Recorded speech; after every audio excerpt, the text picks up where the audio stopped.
사랑하는 형제자매 여러분, 하나님의 평강이 여러분의 삶과 가정에 가득하기를 기도합니다. 오늘 우리가 함께 묵상할 말씀은 어쩌면 많은 믿음의 여성들에게 현실적인 고민이자 기도의 제목이 되는 주제일 것입니다. 바로 믿지 않는 남편과 함께 살아가는 그리스도인 아내의 삶에 관한 이야기입니다.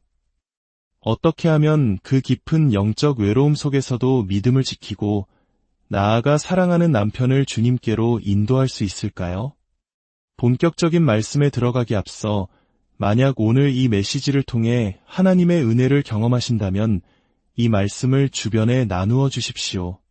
복음의 씨앗을 퍼뜨리는 귀한 사역에 동참하는 길입니다. 또한 저희 채널을 구독해 주시는 것은 이 생명의 말씀이 더 널리 퍼져나갈 수 있도록 돕는 귀한 손길이 됩니다. 이 사역에 함께해 주시는 모든 분들의 삶 위에 하나님의 크신 축복이 함께하기를 소망합니다. 오늘 우리는 베드로전서 3장 1절에서 6절 말씀을 통해 이 어려운 질문에 대한 하나님의 지혜를 구하고자 합니다. 베드로전서 3장 1절은 이렇게 시작합니다. 아내들아 이와 같이 자기 남편에게 순종하라. 이는 혹 말씀을 순종하지 않는 자라도 말로 말미암지 않고 그 아내의 행실로 말미암아 구원을 받게 하려 함이니, 여기서 말씀을 순종하지 않는 자란 누구를 가리킬까요? 문맥을 살펴보면 이는 복음을 받아들이지 않은, 즉 믿지 않는 남편을 의미할 가능성이 매우 높습니다. 베드로전서의 다른 구절들에서도 말씀에 순종하다, 진리에 순종하다, 복음에 순종하다는 표현은 모두 예수 그리스도를 믿는 믿음을 가리키기 때문입니다. 아마 이 자리에 계신 분들 중에도 혹은 이 메시지를 듣고 계신 많은 분들이 바로 이런 상황에 처해 계실 것입니다. 혹은 남편이 신자라고는 하지만 그 삶에서 어떠한 믿음의 열매도 찾아볼 수 없어 안타까워하는 분들도 계실 겁니다. 오늘 말씀은 바로 그런 여러분을 위한 하나님의 위로이자 구체적인 지침입니다. 사도 베드로는 아내들에게 자기 남편에게 순종하라고 권면합니다. 순종이라는 단어는 때로 오해를 받기도 합니다. 마치 아내를 남편보다 열등한 존재로 만들거나 굴욕적인 복종을 강요하는 것처럼 들릴 수 있기 때문입니다. 하지만 성경이 말하는 순종은 결코 그런 의미가 아닙니다. 이는 그리스도 안에서 새로운 피조물이 된 성도들이 가져야 할 겸손과 존중의 태도가 가정이라는 특별한 관계 속에서 나타나는 모습입니다. 정부에 순종하고 직장 상사에게 순종하듯 하나님께서 세우신 질서 안에서 아내가 남편에게 보이는 아름다운 덕목인 것입니다. 그렇다면 이 순종의 목적은 무엇일까요? 바로 말로 말미암지 않고 그 아내의 행실로 말미암아 구원을 받게 하려 함입니다. 말로 말미암지 않고라는 구절을 깊이 묵상해 볼 필요가 있습니다. 이것이 남편과 아예 대화를 하지 말라는 뜻일까요? 아내가 어떻게 예수님을 믿게 되었는지, 자신의 삶이 어떻게 변화되었는지조차 말하지 말라는 의미일까요? 결코 아닐 것입니다. 여기서 말이란 끊임없는 잔소리, 비난 섞인 설교, 혹은 상대를 죄인으로 몰아세우는 정죄의 말을 의미합니다. 교회 좀 가요. 당신은 왜 그렇게 믿음이 없어요? 와 같은 말들로는 사람의 마음을 얻을 수 없습니다. 오히려 마음의 문을 더 굳게 닫게 할 뿐입니다. 베드로는 말의 힘이 아니라 행실의 힘에 주목하라고 말합니다. 남편이 아내의 삶 속에서 살아 움직이는 그리스도를 발견하게 하라는 것입니다. 물론 그 누구도 복음의 말씀을 듣지 않고는 구원받을 수 없습니다. 베드로전서 1장 23절에서도 우리가 거듭나는 것은 살아있고 항상 있는 하나님의 말씀으로 된다고 분명히 말하고 있습니다. 남편은 언젠가 어떤 방식으로든 복음을 들어야 합니다. 아내를 통해서든 다른 누군가를 통해서든 말입니다. 하지만 그 복음의 씨앗이 남편의 마음에 뿌리 내리고 열매 맺게 하는 토양을 기경하는 것은 바로 아내의 거룩한 행실이라는 것입니다. 2절은 그 행실이 무엇인지 더 구체적으로 설명합니다. 너희의 두려워하며 정결한 행실을 봄이라. 여기서 두려워하며라는 말은 하나님을 경외하는 마음을 의미합니다. 그리고 정결한 행실은 세상의 죄로부터 구별된 거룩한 삶의 모습을 말합니다. 남편은 아내의 삶 속에서 세상 사람들과는 다른 무언가를 발견해야 합니다. 세상적인 가치관이 아닌 하나님을 경외함에서 비롯되는 순결하고 고결한 삶의 향기를 맡아야 합니다. 그런데 3절과 4절에서 베드로는 갑자기 외모를 단장하는 문제에 대해 이야기합니다. 너희의 단장은 머리를 꾸미고 금을 차고 아름다운 옷을 입는 외모로 하지 말고 오직 마음에 숨은 사람을 온유하고 안정한 심령에 썩지 아니할 것으로 하라. 이는 하나님 앞에 값진 것이니라. 에 갑자기 순종과 행실을 이야기하다가 머리 모양과 보석, 옷차림에 대한 이야기가 나오는 것일까요? 사도 베드로는 인간의 마음 깊은 곳을 꿰뚫어 보고 있었던 것 같습니다. 어쩌면 어떤 아내들은 이렇게 생각할지도 모릅니다. 내가 더 예뻐지면, 더 매력적으로 보이면 남편의 마음을 얻을 수 있지 않을까? 남편이 나를 더 사랑하게 되면 내가 믿는 하나님에게도 마음을 열지 않을까? 이것은 세상적인 방법입니다. 외적인 아름다움이나 성적인 매력으로 남편의 마음을 사로잡아 신앙으로 이끌려는 유혹입니다. 베드로는 단호하게 말합니다.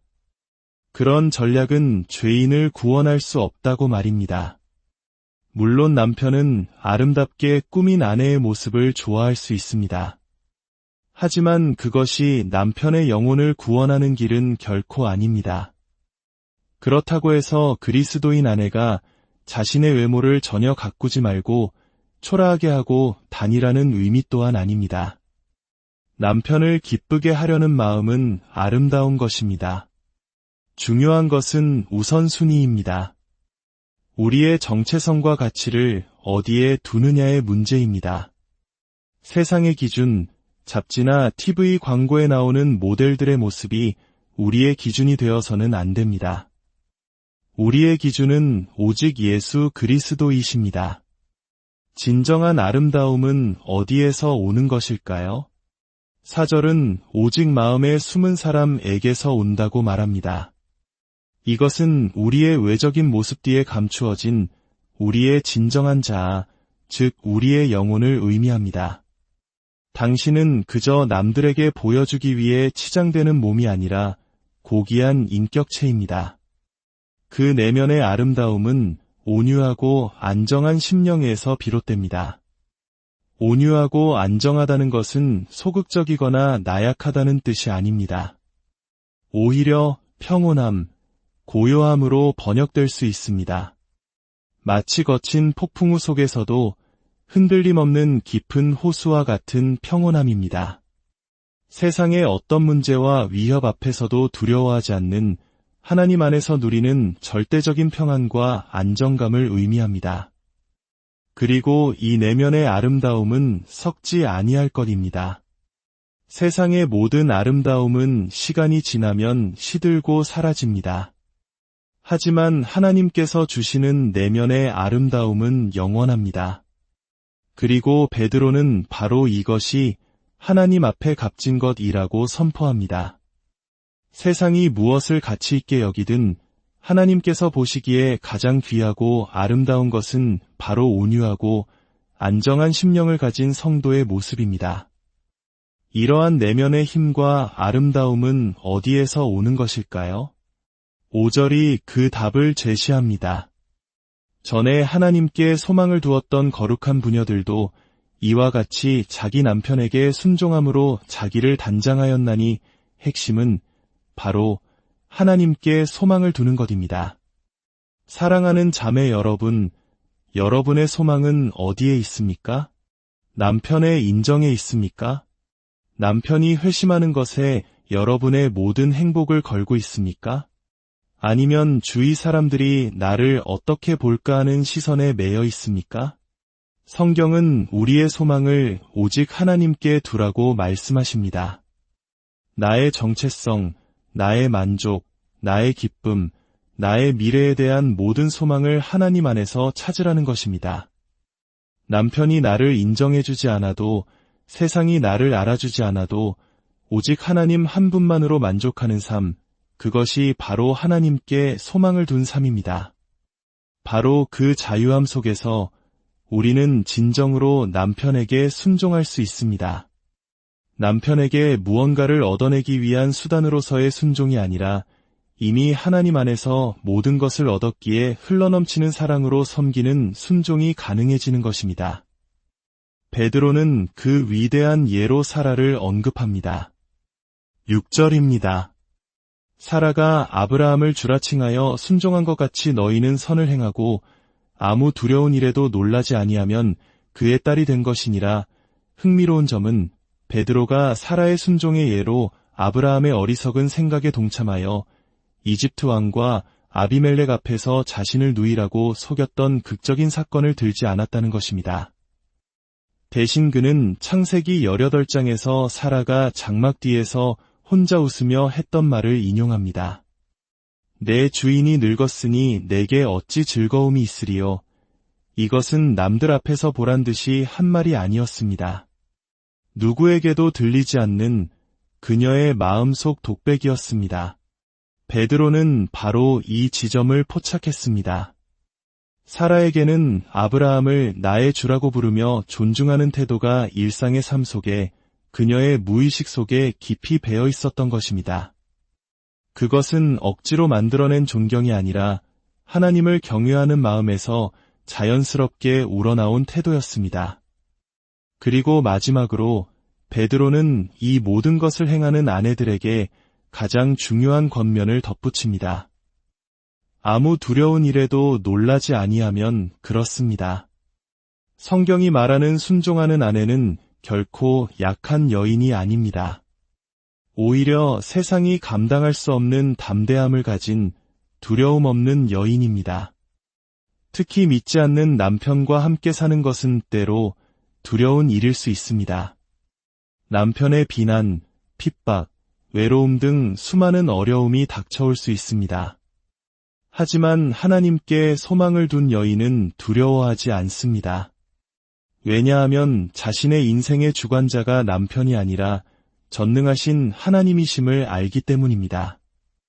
나의 목자, 나의 구원자, 나의 주님이신 하나님께서 나와 함께 하신다는 깊고 확고한 믿음 속에서 그녀는 담대하게 선을 행하며 살아갑니다. 말씀을 정리하겠습니다. 믿지 않는 남편을 둔 아내를 향한 하나님의 메시지는 분명합니다. 첫째, 잔소리나 설교가 아닌 하나님을 경외하는 거룩한 행실로 남편을 감동시키십시오.